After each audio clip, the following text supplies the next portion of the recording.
The world had shrunk to the taste of dust and the smell of black powder. 1886, the Wyoming Territory was a raw, open wound on the map of the West, a place where the relentless wind seemed determined to scour away not just the topsoil, but the very distinction between progress and destruction.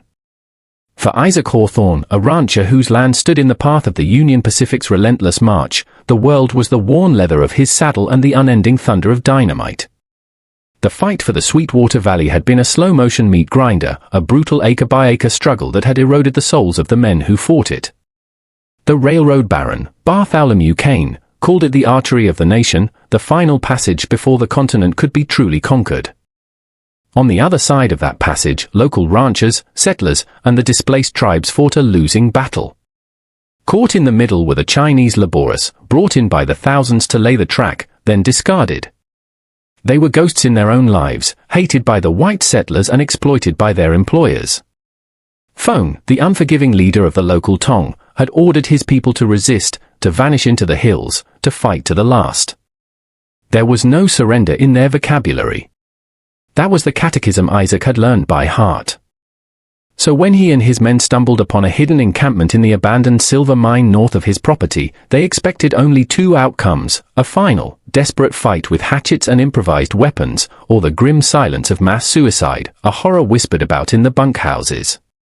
What they found instead was a handful of terrified, half-starved Chinese men and a small group of women, their traditional silk tunics tattered and stained with grime and rock dust.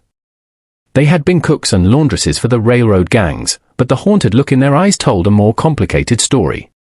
Among them was a young woman named Lin Mai. She couldn't have been more than 19. Her face was a mask of stoic resolve, but her hands, clenched into tiny fists at her side, betrayed a terror so profound it was almost silent. The stories told in the camps had been clear. The American ranchers were white devils, brutal men who would inflict unspeakable horrors upon captured women before leaving their bodies for the coyotes. Mai had recited the oaths with her companions, death before dishonor, yet when the moment came, when the towering, dust-covered foreigners stormed their sanctuary, rifles held at the ready, the final sharp release of death did not materialize. Instead, there was shouting in a harsh, guttural language, the glint of steel barrels, and then a strange, almost baffling order. The men were separated from the women, and the women were herded towards Isaac's ranch, a few miles south across the rolling sagebrush. No brutality, no leering smiles, just a weary, methodical efficiency. The processing was a blur of confusion. A grizzled old ranch hand, his face a roadmap of sun and hardship, briefly examined them for injuries. They were given a small portion of jerky and water from a clean barrel, the tough, salty meat and cool water a shock to their systems. Then they were led into a large, sturdy barn. The air inside was thick with the scent of hay, horses, and dry wood. And it was there that Mai saw it. A row of simple wooden bunks built against the far wall. They were nothing more than rough-hewn planks with a thin straw-stuffed mattress and a single coarse wool blanket. To the ranchers, they were standard bunkhouse furniture, a meager comfort in a world of hardship. To Mai, they were an unimaginable luxury. She had spent the last 2 months sleeping on a thin reed mat laid upon the cold, damp earth of the mine floor. The idea of sleeping on an elevated surface, protected from the dirt and the chill, seemed like a dream of a forgotten life. As dusk settled, casting long, eerie shadows across the valley, a new wave of confusion washed over her. The American ranchers, Isaac and his hands, began to file into the same barn. They didn't speak to the Chinese women, barely even looked at them. They simply walked to their own bunks, arranged along the opposite wall, shucked off their dusty boots with groans of relief, and lay down. They were mere feet away. Mai's heart hammered against her ribs. In her culture, the proximity of unmarried men and women, especially in a sleeping arrangement, was a violation of the deepest codes of conduct. It was a prelude to shame, an invitation to dishonor. She and the other women exchanged fleeting, terrified glances. They were trapped. The devils were all around them. Yet, as the minutes turned into an hour, nothing happened. The only sounds were the distant boom of railroad dynamite, the mournful cry of a coyote, and the soft, steady breathing of the sleeping men. They had simply gone to sleep. They lay on their backs, their hats and gun belts beside their bunks, vulnerable in their exhaustion. They were not monsters in the dark. They were just tired men. This profound, inexplicable disconnect between expectation and reality was more terrifying than any anticipated cruelty. The enemy was supposed to be a caricature of evil, a simple target for hatred. But this quiet, unassuming humanity was a puzzle she could not comprehend. Mai lay stiffly on the strange yielding surface of the bunk, her body a knot of tension. The wool blanket was rough against her skin. She stared into the oppressive darkness of the barn, her eyes fixed on the silhouetted forms across the narrow aisle. The men she was taught to believe were beasts were sleeping like children. The comfort of the bed felt like a trick, the silence a lie. Every shadow seemed to hold a threat. Yet the only real battle was the one raging inside her own mind, a war between a lifetime of indoctrination and the bewildering evidence of her own senses. She clutched the edge of the blanket, her knuckles white. Out there in the dust and the dark, Bartholomew Kane was pushing his iron horse forward, and Phone was preparing his followers for a final, desperate resistance. The fate of the valley was being decided in black powder and blood. But for Mai, the entire world had contracted to the space of this barn, to the few feet of air that separated her from the sleeping enemy. The question hung in the dry air, unanswered, as she waited for the dawn. The dawn arrived, not with light, but with a change in the cadence of violence. The overnight blasting had been a slow, methodical heartbeat of destruction. The morning brought the frantic crackle of rifle fire and the sharper explosions of dynamite, closer now. Mai had not slept. She had watched the slow rise and fall of the Americans' chests, listening to their murmurs in a language that sounded like stones rolling downhill. Nothing had happened. The great unspoken terror of the night had dissolved into a grey, anticlimactic morning. The ranchers awoke with the practiced groans of exhausted men pulling on their stiff, worn boots. They moved with a purpose that ignored the Chinese women, their presence acknowledged only by a shared confined space, like furniture in a room. Isaac Hawthorne felt the familiar ache in his lower back as he sat up. His eyes scanned the barn, first checking on his own men, then out of habit, on his livestock, and finally, on the silent row of Chinese women. He saw the dark circles under their eyes, the rigid way they held themselves. He saw fear, but it was a different kind of fear now. Not the wild panic of capture, but a watchful, unnerving stillness. His gaze briefly met Mai's before she quickly looked away, her head bowed. There was a small, festering cut on her hand, which he had noticed yesterday. It needed cleaning. That was his job. His job was to fix what was broken, whether it was a fence post, a lame horse, or a person. He approached her slowly, holding up a small tin of salve and a clean rag. "It's okay," he said, his voice soft. He used the tone he reserved for spooked horses and lost calves. Mai flinched, pulling her hand back. The other women stiffened.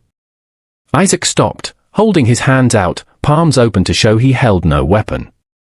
He pointed to her cut, then to his tin of salve, a simple pantomime of help. After a long, tense moment, she hesitantly extended her hand. His touch was professional and surprisingly gentle. He cleaned the wound with a water-dampened cloth, the sting of the antiseptic salve making her gasp.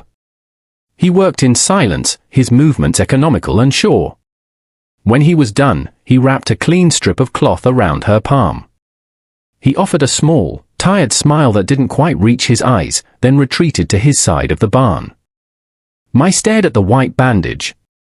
It was a stark, clean mark against her dirt-stained skin. The act was so simple, so devoid of malice, that it was utterly bewildering. The stories had no framework for this. Devils did not tend to the wounds of their victims. "Don't get too friendly with them, Isaac," a voice grumbled beside him. It was Gus, a wiry, older ranch hand whose face was a permanent mask of suspicion. "My brother was killed by tong hatchet men building the pass at Donna. They don't deserve our bandages." "She's a girl, Gus." "And that cut could go bad," Isaac replied, not looking up from packing away the salve. "She's one of them," Gus shot back in a low voice. "I see the way she watches everything. Her eyes ain't scared. They're counting. Counting men." Counting rifles. Don't be a fool, he spat a stream of tobacco juice near the barn door. Isaac didn't answer. He knew Gus's view was the more common one, forged in the crucible of frontier life where compassion was often seen as a liability. But Isaac had seen too much death to believe it was that simple anymore. That evening, the routine repeated itself. The weary ranchers returned, filling the barn with their heavy presence. This time, Mai watched Isaac. She saw him meticulously clean his rifle, his movements patient and deliberate. She saw him sit on the edge of his bunk and pull a worn leather wallet from his vest pocket. He opened it and stared for a long time at a small, creased photograph inside. A flicker of an unfamiliar emotion crossed his face, a deep, painful longing that was so intensely personal, it felt like a secret she had stumbled upon. It was an expression she understood perfectly. It was the same look she'd seen on the faces of young Chinese men before they were sent to their deaths on a dangerous blasting crew. It was the look of a man who desperately wanted to be somewhere else, with someone else. The bunk was still an alien comfort. The proximity of the men was still a source of deep unease. But the questions in her mind were shifting. The broad, monolithic fear of the white devil was beginning to fracture, replaced by 1,000 smaller, more complex questions about this one man. He was not a monster. He was a rancher who bandaged his enemy's hand and carried a picture of a loved one in his pocket. The logic of the conflict, as she had been taught it, was simple: resist or die. But nothing about this barn was simple. Gus's open hostility was, in its own way, more comforting than Isaac's quiet decency. You knew how to react to hatred. How were you supposed to react to kindness from your sworn enemy? As Isaac tucked the photograph away and lay down to sleep, Mai felt a new and even more unsettling thought take root in her mind.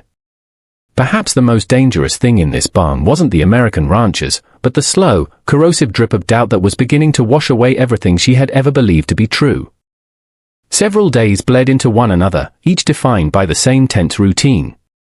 The distant thunder of Kane's railroad crews was a constant companion, a reminder of the violent world just beyond the barn walls. Inside, a fragile, unspoken truce had formed. Mai and the other women had begun to accept the offered rations, eating slowly, cautiously, as if expecting the food to be poisoned. Mai found herself tracking Isaac's movements. She noted the way he shared a pouch of tobacco with another rancher, the exhaustion in his posture as he repaired a broken harness, the brief unguarded moment he'd close his eyes before heading out on another long ride to check his fences. These were tiny human details, and each one was a chisel chipping away at the monolithic image of the devil. Gus's suspicion, however, had curdled into a palpable hostility. He watched Mai with a hawk's intensity, his hand often resting on the butt of his Colt revolver. "She ain't right, boss," Gus reported one afternoon to Isaac, who was inspecting a section of fence Kane's men had torn down. "Always watching, never speaks. It's unnatural. Back on the rail lines, they'd smile at you 1 second and slip a knife in your ribs the next." Isaac, a man bound by his own code of honor, listened with a weary patience. "Keep an eye on her, Gus, but my orders on this ranch are clear. No mistreatment. They're worth more to us alive than dead." Gus tipped his hat, but his eyes, when they met Mai's later, were cold with conviction. He saw a threat, and he was just waiting for it to reveal itself. The reveal, when it came, was not what he expected. It arrived with a scream and a flash of orange fire. Kane's men, in a bold move to drive Isaac off his land for good, launched a direct raid on the ranch house and barn at dusk. It wasn't a battle, it was an extermination. Sticks of dynamite arced through the twilight sky. There was no time to react. The whistle was a split-second premonition followed by a deafening, earth-shattering explosion that blew the main barn doors off their hinges. The world dissolved into a cacophony of splintering wood, the terrified shrieks of horses, and the screams of men. A geyser of dirt and splinters ripped through the side of the barn. Banks were overturned, supplies scattered. The air, thick moments before with hay and sweat, now tasted of burnt powder and iron. Isaac, who had been organizing supplies, was thrown against a support beam, his head ringing. He scrambled to his feet, his training from years of frontier survival kicking in, a frantic calm descending over him. "Lights, get the lanterns," he yelled, his voice raw. Men were groaning. One ranch hand lay eerily still. Another was clutching his leg, blood pulsing between his fingers. And Ben, the young ranch hand Isaac had been mentoring, was on the ground, a large dark stain rapidly spreading across his chest from a wound high on his shoulder. In the chaos, Gus's first instinct was for his weapon. He scrambled for his rifle, his eyes darting to the Chinese women huddled together in terror. "On the ground, all of you, on the ground now," he shrieked, his voice cracking with adrenaline. To him, this was the moment he had predicted. The perfect opportunity for an attack from within. Isaac was a whirlwind of motion, a man against a tide of blood. He pressed a wadded-up shirt against one man's wound, shouting instructions to another.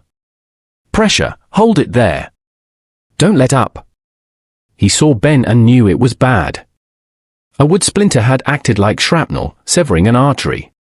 Ben's face was already a ghastly pale white. Isaac lunged for him, but another wounded man cried out, his arm mangled. Triage was a cruel master. "Who do you save?"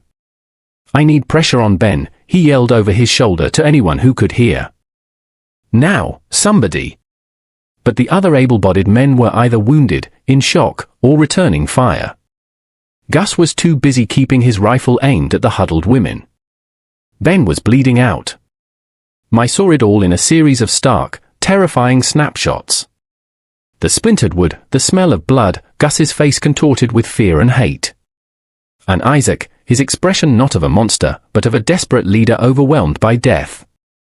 She saw the pulsing wound on Ben's shoulder and knew with the certainty of her limited training, her father in their village had been a healer, that he had only moments to live.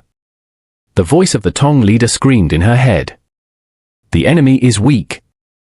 This is your chance. An enemy dead is a victory for our people.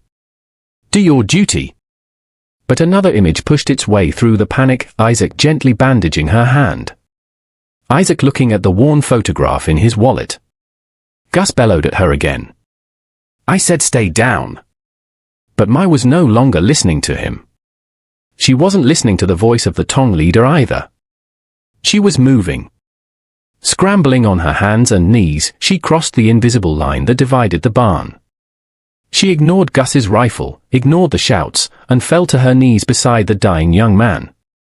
Without hesitating, she pressed the heel of her hand directly into the wound, pushing down with all her weight, just as she had been taught. The gush of hot blood soaked her hands and forearms. It was shocking in its warmth, its vitality. She leaned in, her small frame trembling, using her body to apply the desperate, life-saving pressure. The raid ended as suddenly as it began, the attackers driven off into the darkness. An unearthly silence descended, punctuated by the whimpers of the wounded. Isaac, having stabilized the other man, turned and saw the scene. He froze. The Chinese girl, the quiet prisoner, was covered in an American rancher's blood, her face a mask of intense concentration, her hand saving his life. Gus stood over her, his rifle still leveled, his expression a disbelieving wreck of confusion and shock. The lines were gone. There was no American side or Chinese side. There was only the living, the dying, and a single, impossible act of mercy. The world snapped back into focus. In the adrenaline-fueled aftermath of the attack, a new, unspoken command structure had emerged. Isaac, the ranch owner, became the undisputed authority, his voice cutting through the chaos with sharp precision, and Mai, the prisoner, became his silent, efficient deputy. There was no language between them, only the universal syntax of triage. A pointed finger, a held-out strip of cloth, a shared glance over a wounded man. It was a grim and intimate partnership forged in the space of a few heartbeats. Isaac worked with a desperate fury to save his men, and Mai, her own fear locked away, worked to help him. She held a compress on one man's leg while Isaac stitched a deep gash on another. Their movements synchronized as if they had been training together for years. Private Gus simply stood, his rifle lowered, a ghost in his own drama. The clear, simple lines of hatred that had defined his world had been irrevocably blurred. He watched the Chinese girl, the threat, press a clean cloth to a wounded ranch hand's side, her small hands firm and steady. he saw Isaac nod at her, a gesture not of a captor to a prisoner, but of one professional to another. The scene did not compute. It was a glitch in the brutal logic of the frontier, and Gus had no orders for how to proceed. So he did nothing, a statue of obsolete conviction. When the last of the wounded, including a stabilized Ben, were made as comfortable as possible, an eerie quiet settled over the wreckage of the barn. Mai finally stood up, her body trembling with delayed shock. Her hands and forearms were coated in drying blood, a grotesque parody of long evening gloves. She turned to rejoin the other Chinese women who were huddled together at the far end of the ruined shelter. But as she approached, they shrank away from her. One of them whispered the word Hanjian, traitor. Her act of mercy was, to them, an act of ultimate betrayal. She had aided the White Devils. She had touched them, helped them, and was now stained by their blood. In saving an enemy's life, she had become an outcast among her own people. Isaac saw the exchange. He saw the fear and accusation in the women's eyes and the profound, crushing isolation that descended on Mai. A few minutes later, he approached her, holding out a bucket and a basin of clean water. He said nothing, simply set it down before her and walked away, giving her space. The act was louder than any words. It was an acknowledgement, a thank you, and a gesture of solidarity. As Mai plunged her hands into the cool water, watching the American's blood swirl and dissipate, she felt a strange and terrifying sense of release. She was unmoored, adrift between two worlds, belonging to neither. News of the incident traveled with the speed of frontier gossip. A rancher's life saved by a Chinese prisoner was a story too strange not to tell. By the next afternoon, it reached the ears of those who dealt not in bandages but in land grants and legal leverage. Mr. Davies, an agent for Bartholomew Kane's railroad, was a man who saw the world as a collection of assets and liabilities. He arrived in a buggy that was conspicuously clean, his suit crisp, his eyes holding a polite but analytical sharpness. He had heard about the raid and saw an opportunity. "Mr. Hawthorne," Davies began, his tone disarmingly casual. "I understand you have a cooperative asset among the Chinese you're harboring." "She's a cook, Mr. Davies." "She just reacted," Isaac said, his posture immediately defensive. Her reaction demonstrated a capacity for logical self-preservation, Mr. Hawthorne. Perhaps even a disillusionment with the Tong's fanaticism, Davies countered smoothly. "That makes her valuable. Mr. Kane is desperate for information on Feng's main stronghold in the Blackstone Hills. A prisoner who understands that cooperation is a better alternative to starvation is a prisoner we can work with.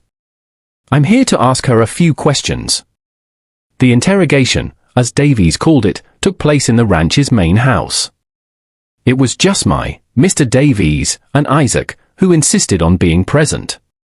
Mai sat on a wooden chair, her hands clasped so tightly her knuckles were white.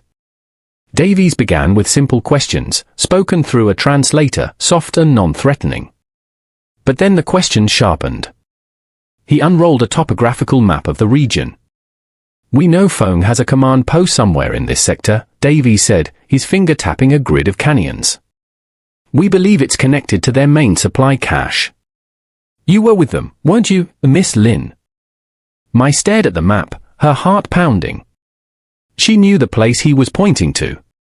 She knew the network of hidden trails that snaked through it, the hidden caves where men she had cooked for were now planning their resistance, prepared to die for their cause.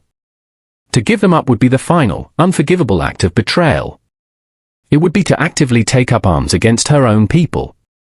But to refuse, what would this powerful man do to her then? She looked up, her terrified eyes finding Isaac's. He stood by the doorway, his face grim, powerless to stop the proceedings. He had shown her a different kind of humanity, but he was still just one man against the railroad that wanted her secrets. Mr. Davies leaned forward, his voice a confidential whisper. "Young Ben has a mother and two sisters back in Lamy. You saved their son and brother. Help us save more American sons. Help us end this conflict. Tell me where the stronghold is." Her past and her present converged in that single, terrible question. Duty versus survival, loyalty versus a nascent, fragile morality. All the lies and all the truths of the past week had led to this moment. The silence in the room was a physical weight. Mr. Davies's question hung in the air, a demand.